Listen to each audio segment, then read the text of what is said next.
Marwari media आप देख रहे हैं। आज है 21 सितंबर 2023 गुरुवार का दिन और हिंदू तिथि के अनुसार भाद्रपद माह की षष्ठी तिथि है। नजर डालते हैं आज की बड़ी खबरों पर। शुरुआत करते हैं दुनिया की सबसे बड़ी खबर के साथ। भारत और कनाडा के बीच लगातार संबंध बिगड़ते जा रहे हैं। इसी बीच बड़ी खबर यह है, भारत सरकार ने कनाडा में रह रहे भारतीय छात्रों और नागरिकों के लिए एडवाइजरी जारी की है। इस एडवाइजरी में कनाडा में रहने वाले सभी भारतीय नागरिकों को सावधान रहने की सलाह दी है। भारत सरकार की ओर से यह एडवाइजरी कनाडा में भारत विरोधी गतिविधियों के चलते दी गई है। दरअसल कनाडा के प्रधानमंत्री जस्टिन ट्रूडो की ओर से वहां की संसद में आए एक बयान के बाद भारत और कनाडा के बीच तल्खियां बढ़ गई है। बीते दिनों जस्टिन ट्रूडो ने अपने देश की संसद में कनाडा की धरती पर खालिस्तान समर्थक नेता हरदीप सिंह निज्जर की हत्या में भारत सरकार की एजेंसियों की संलिप्तता के आरोप लगाए थे।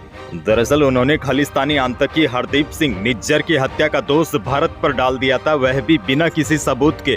हालांकि अब वह इन आरोपों पर अपने ही देश में घिरने लगे हैं, क्योंकि इन आरोपों को लेकर अभी तक वह कुछ सच्चाई साबित नहीं कर सके और जस्टिन ट्रूडो पर अब भारत ने भी आक्रामक रूप अपना लिया है। आगे बढ़ते हैं। देश की एक और बड़ी खबर। संसद के विशेष सत्र का बुधवार 20 सितंबर को तीसरे दिन लोकसभा में महिला आरक्षण बिल पास हो गया। पर्ची से हुई वोटिंग में बिल के समर्थन में 454 और विरोध में केवल 2 वोट डले। अब आज यह बिल राज्यसभा में पेश होगा। वहां से पास होने के बाद राष्ट्रपति की स्वीकृति के लिए जाएगा। राष्ट्रपति की स्वीकृति मिलने के बाद यह कानून बन जाएगा। अच्छा, बड़ी खबर आपको दे दूं, बिल पर चर्चा में 60 सांसदों ने अपने विचार रखे। राहुल गांधी ने कहा कि ओबीसी आरक्षण के बिना यह बिल अधूरा है, जबकि अमित शाह ने कहा कि यह आरक्षण सामान्य एससी और एसटी में सामान्य रूप से लागू होगा। अमित शाह ने कहा कि चुनाव के बाद तुरंत ही जनगणना और डिलिमिटेशन होगा और महिलाओं की भागीदारी जल्द ही सदन में बढ़ेगी। बहरहाल आगे बढ़ते हैं। राजस्थान से बहुत बड़ी खबर है। सीएम गहलोत की अध्यक्षता में कल हुई कैबिनेट की बैठक में बड़े फैसले लिए गए हैं। कैबिनेट की बैठक में 20 से ज्यादा प्रस्तावों को मंजूरी मिल गई है। सबसे बड़ी खबर तो यह है, विधानसभा चुनाव से पहले कर्मचारियों को खुश करने के लिए उनकी लंबे समय से चली आ रही वेतन विसंगति दूर करने की मांग को मान लिया गया है। अब कर्मचारियों को 9, 18 और 27 साल की सर्विस पूरी होने पर साल 1992 के सिस्टम से बढ़े हुए पे स्केल का लाभ मिलेगा। वहीं इस कैबिनेट की बैठक में एक और बड़ा फैसला लिया गया है। जोधपुर में राजस्थान स्टेट स्पोर्ट्स इंस्टीट्यूट खुलेगा। कोरोना में अनाथ हुए बच्चों को बालिग होने पर सरकारी नौकरी देने के प्रस्ताव पर भी कैबिनेट में मुहर लग गई है। यानी कि जो बच्चे कोरोना में अनाथ हो गए थे, वह जब बालिग होंगे तो उनको सरकारी नौकरी मिलेगी।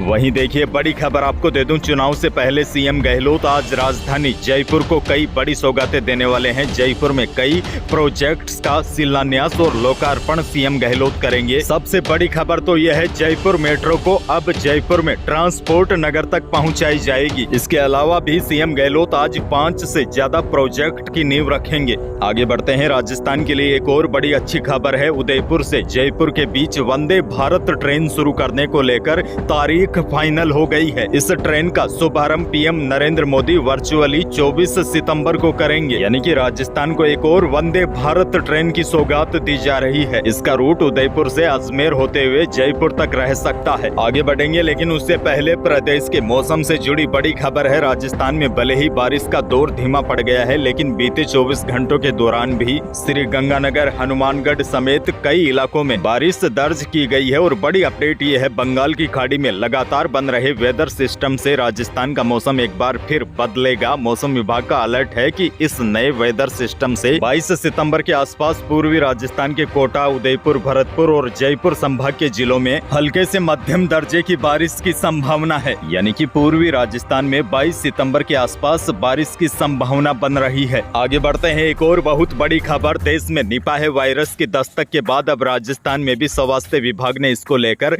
एडवाइजरी जारी कर दी है। निपाह वायरस के सबसे ज्यादा मामले केरल में सामने आए हैं, जिसके बाद कई राज्यों ने केरल से आने वाले यात्रियों की स्क्रीनिंग को अनिवार्य कर दिया है। दरअसल आपको बता दूं, केरल के कोझिकोड जिले से शुरू हुआ निपाह वायरस का संक्रमण 30 से ज्यादा शहरों में फैल गया है। ऐसे में राजस्थान सरकार का स्वास्थ्य महकमा भी हरकत में है। सरकार ने इस संबंध में एडवाइजरी जारी करते हुए कहा है कि अधिकारी सतर्क रहे। इसके अलावा केरल से आने वाले सभी यात्रियों पर निगरानी निगरानी रखने की भी बात कही गई है। आगे बढ़ते हैं, किसानों के लिए अच्छी खबर है। दरअसल चुनावों को देखते हुए केंद्र सरकार ने किसानों को 3 लाख रुपए तक का ऋण प्रदान करने के लिए केसीसी पहल को फिर से शुरू करने की जानकारी दी है। दरअसल इन पहलों को दोबारा शुरू होने की जानकारी देते हुए केंद्रीय कृषि मंत्री नरेंद्र सिंह तोमर ने कहा कि सरकार किसान क्रेडिट कार्ड लोन पर करीब 20,000 करोड़ रुपए खर्च करेगी। वहीं सरकार अधिक से अधिक किसानों को किसान क्रेडिट कार्ड का लाभ दिलाने के लिए घर घर KYC अभियान की भी जानकारी दी है। बताया गया है कि सरकार किसानों के घर जाकर उन्हें किसान क्रेडिट कार्ड से जोड़ने के लिए प्रेरित करेगी।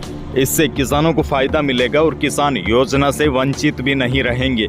तो यही थी प्रदेश और देश की कुछ बड़ी और महत्वपूर्ण खबरें। वीडियो को लाइक करना बिल्कुल न भूलिए। चैनल पर नए हैं तो सब्सक्राइब भी कर लीजिएगा ताकि आप अपडेट रहे बड़ी खबरों से। धन्यवाद।